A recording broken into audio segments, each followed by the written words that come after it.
Que Dios te bendiga, amigo y hermano que nos estás viendo esta noche, una noche más de nuestro altar familiar. Para nosotros es una gran bendición poder llegar hasta la comodidad de tu casa, donde te encuentras. Como siempre, pues te damos la bienvenida y queremos empezar haciendo una oración al Señor. Padre, te damos gracias porque eres bueno en gran manera, Señor. Te suplicamos que la unción de tu Espíritu Santo descienda sobre nosotros, Señor, y que podamos todos juntos, Señor, pues poder sentirte, poder experimentar algo precioso en nuestro altar familiar y allá donde se están reuniendo en los demás altares familiares, Señor, que también pueda llegar esta bendición a cada hogar, Señor, y aquellos que nos están viendo y nos están sintonizando, o los que nos vayan a sintonizar después, también para ellos que venga una bendición preciosa y abundante en el nombre de Cristo Jesús, Señor. Amén, amén y amén. Qué bueno que estás acá esta noche. Yo quiero pues aprovechar estos minutos para poder compartirte acerca de la gracia. Qué hermosa palabra, qué hermoso es poder experimentar acerca de la gracia. Nosotros como hijos de Dios hemos experimentado la gracia del Señor.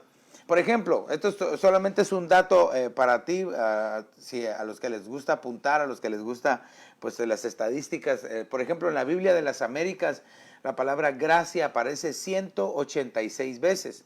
60 en el Antiguo Testamento y 126 en el Nuevo Testamento. Entonces, nosotros podemos describir la gracia brevemente, porque la palabra, aunque es corta, encierra algo muy hermoso. Es como algo inmerecido, un favor otorgado de parte de Dios para nosotros. Algo que nosotros no merecíamos era la gracia y el favor de Dios.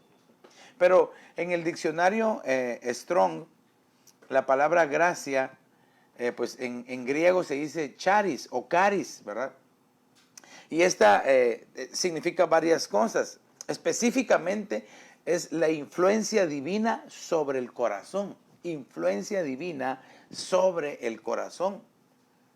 También significa donativo, aprobar, favor. Pero algo que me gustó mucho es una actitud favorable. Entonces podemos nosotros entender en nuestro corazón que Dios ha tenido una actitud favorable con nosotros, con nuestras familias, con nuestros hijos, con nuestro cónyuge. Entonces hemos experimentado algo favorable de parte de Dios, que es la gracia. La gracia es un regalo, es algo inmerecido. Y en la Biblia nosotros podemos ver algunos personajes que experimentaron la gracia de Dios. Así como tú, hermano, que nos estás viendo, o como los hermanos que estamos esta noche acá reunidos, ¿verdad? Les bendecimos a la familia Alvarado que está acá con nosotros, pues ¿verdad? Nos alegramos de que estén acá. ¿Cuántos pueden decir amén? Amén. Aleluya, muy bien, así me gusta. Y también tu hermano que te está reuniendo en tu casa, como estamos en época de invierno, puedes agarrar tu tacita de café, como la que yo tengo acá, con un muy poquito de agua ahora porque tengo mucho calor. Pero para que podamos compartir un momento, qué bueno que me dejas entrar hasta la comodidad de tu casa. Entonces quiero hablarte de algunos personajes.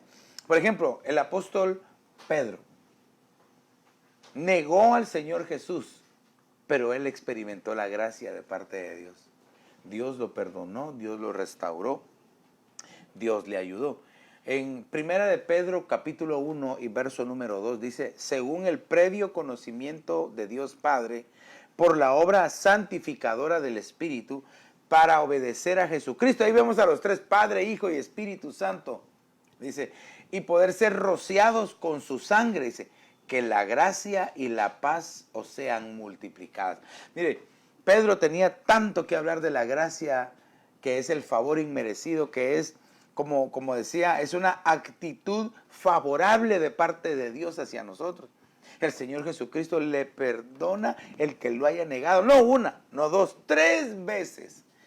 3 veces negó el apóstol Pedro al Señor Jesús. Por eso es que 3 veces el Señor Jesús, para restaurarlo, le pregunta: Pedro, ¿me amas? Pedro, ¿me amas? Pedro, ¿me quieres? Lo restauró en todo nivel. Entonces vemos que este hombre, el apóstol Pedro, que negó a Jesús, experimentó la gracia en él. Quiero que veamos otro personaje. El profeta Samuel. que nunca desperdició una sola palabra de Dios. Dice en 1 Samuel capítulo 2 y verso 26, y el niño Samuel crecía en estatura y en gracia para con el Señor y para con los hombres. Entonces vemos que Samuel como niño crecía en estatura y en gracia para con el Señor. Pero aquí el profeta Samuel experimentó la gracia de Dios en el sentido de que él iba creciendo en el conocimiento del Señor. La Biblia nos enseña y dice que él no dejó caer al suelo ni una sola palabra del Señor. En la Escritura, esta es una expresión que también da a entender que todas las palabras que el Señor le habló, todas las palabras que el Señor le dijo, todas las cumplió. Es decir, el Señor le decía, haz esto, lo hacía. El Señor le decía, no hagas esto, no lo hacía. Entonces, ¿cómo nosotros no podemos dejar caer al suelo ni una sola palabra que el Señor nos hable? Simple y sencillamente obedeciendo. La obediencia hace la gran diferencia.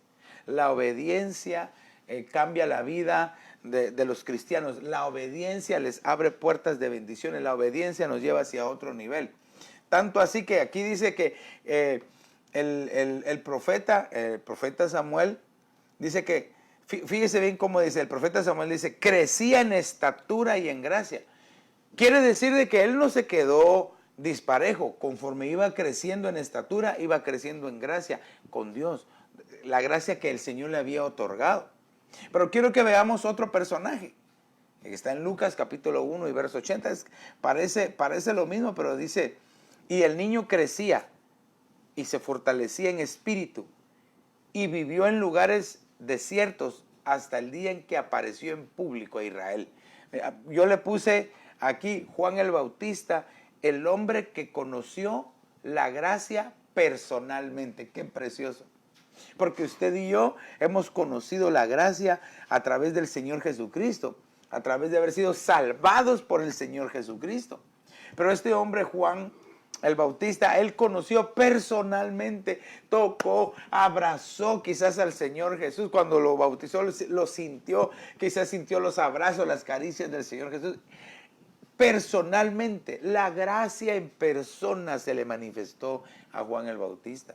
Ahora, qué hermoso es de que ahora tú y yo, hermano, que nos estás viendo, o los hermanos que estamos acá reunidos, hemos experimentado personalmente la gracia de Dios a través de Cristo Jesús. ¿Cómo? Ahora Cristo Jesús vive en nuestros corazones.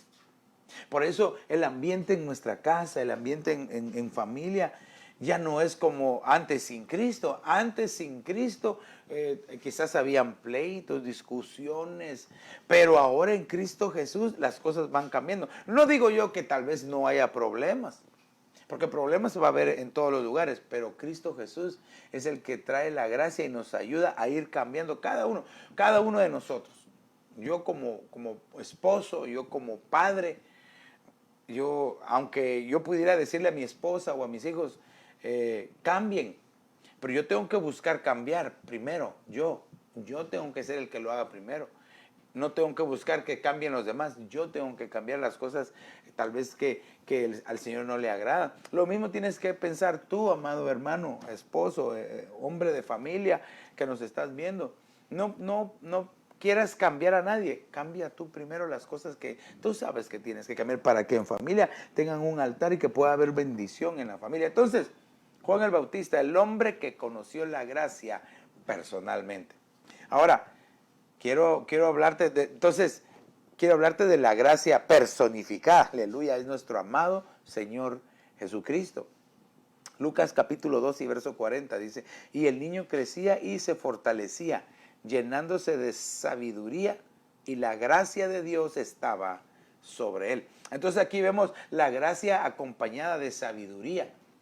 Cuando hemos experimentado la gracia, cuando hemos experimentado ese favor inmerecido de Dios, el Señor lo que nos trae también es sabiduría. Y la Biblia dice en Proverbios 1:7, ¿verdad? El principio de la sabiduría es el temor de Jehová. Entonces nosotros como hijos de Dios debemos de, ¿cómo podemos aprender la sabiduría? A través del temor de Jehová. Lucas capítulo 2 y verso 52 dice, y Jesús crecía en sabiduría, en estatura, en gracia para con Dios y los hombres. Esto es bien importante que lo veamos porque no podemos nosotros crecer disparejos. Sí, yo soy bueno, oro al Señor, pero no me llevo bien con los hermanos. No. Aquí dice que Jesús crecía en sabiduría, podemos decir que era el temor, en estatura física, o sea, de que no se quedó pequeñito, iba creciendo. En gracia, iba creciendo espiritualmente para con Dios y los hombres. No podemos nosotros solamente decir, sí, con el Señor nada más y con los hermanos no queremos nada. No. Todo tiene que crecer parejo para que no haya ningún problema. Entonces, Cristo Jesús es el Hijo de Dios maduro en estatura, que crece. Así debemos de crecer los hijos de Dios, parejos todos, aunque no me diga amén nadie, ¿verdad? Entonces, en Romanos capítulo 5 y verso 17 dice, fíjese, porque si por la transgresión de uno, por este reinó la muerte, mucho más reinarán en vida por medio de uno, Jesucristo, los que reciben la abundancia de la gracia y del don de la justicia. Entonces Cristo, el Hijo de Dios, dador de abundante gracia. Tal vez tú, hermano o amigo que nos estás viendo, tal vez tú piensas que no eres merecedor de la gracia. Y déjame decirte que tal vez tienes razón, pero en el favor de Dios, en la gracia, en el amor eterno de Dios, Dios te puede perdonar, Dios te puede restaurar y te puede mostrar su gracia. Así es de que en Romanos 5:20 dice, y la ley se introdujo para que abundara la transgresión, pero donde abundó el pecado, sobreabundó la gracia. Quiere decir de que si tal vez tú que nos estás viendo le has fallado a Dios, pero te acercas a Él y le pides perdón, la gracia de Dios va a sobreabundar para contigo. Te da otra oportunidad para que puedas entonces caminar delante del Señor, reconociendo que solo es por su gracia y por su favor que podemos alcanzar todas las bendiciones. Entonces, ¿cómo podemos concluir esta noche de altar familiar? ¿Cómo podemos concluir? Dios, por su gracia hacia nosotros, se ha guardado un remanente para Él. Anhelemos nosotros ser parte de Él, ese remanente. Mire cómo dice Romanos capítulo 11 y verso 5. Y de la misma manera también ha quedado en el tiempo presente un remanente conforme a la elección de la gracia de Dios. Seamos nosotros ese remanente que se guarda, ese remanente que quiere vivir en santidad, ese remanente que quiere consagrarse a Dios, ese remanente que quizás va contra la corriente, aunque todos pareciera que van en un solo lado, pero tú y yo tenemos que guardarnos para el Señor. Y para eso el Señor nos ha otorgado de su gracia, de su favor, para que podamos caminar en este mundo agradando al Señor. Entonces, amado hermano, recuerda, la gracia es algo inmerecido que Dios te ha dado, que Dios te ha regalado, que Dios te ha otorgado. Aprovecha esa bendición para tratar de agradar al Señor todos los días de tu vida. Y tal vez tú, amigo que nos estás viendo, que tú no conoces, no sabías nada de esto, pero que tú quieres experimentar la gracia, el favor, el perdón del Señor Jesucristo a través de su sangre, ¿por qué no le abres tu corazón y le entregas tu vida? Repite esta oración conmigo y le dices, Señor Jesús, perdona mis pecados, me arrepiento de ellos, te abro la puerta de mi corazón, te confieso como el Señor, te recibo como mi único y suficiente Salvador. Escribe mi nombre en el libro de la vida y hazme tu hijo hoy.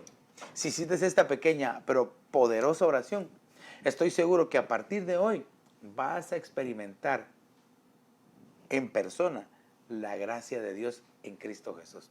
Queremos saber de ti. Llámanos, escríbenos o búscanos en www.ebenezeraposentoalto.org. Y si no tienes una iglesia, un lugar donde congregarte, ven, te invitamos para que seas parte de esta familia de familias en el 535 Custer Avenue en Evanston, Illinois.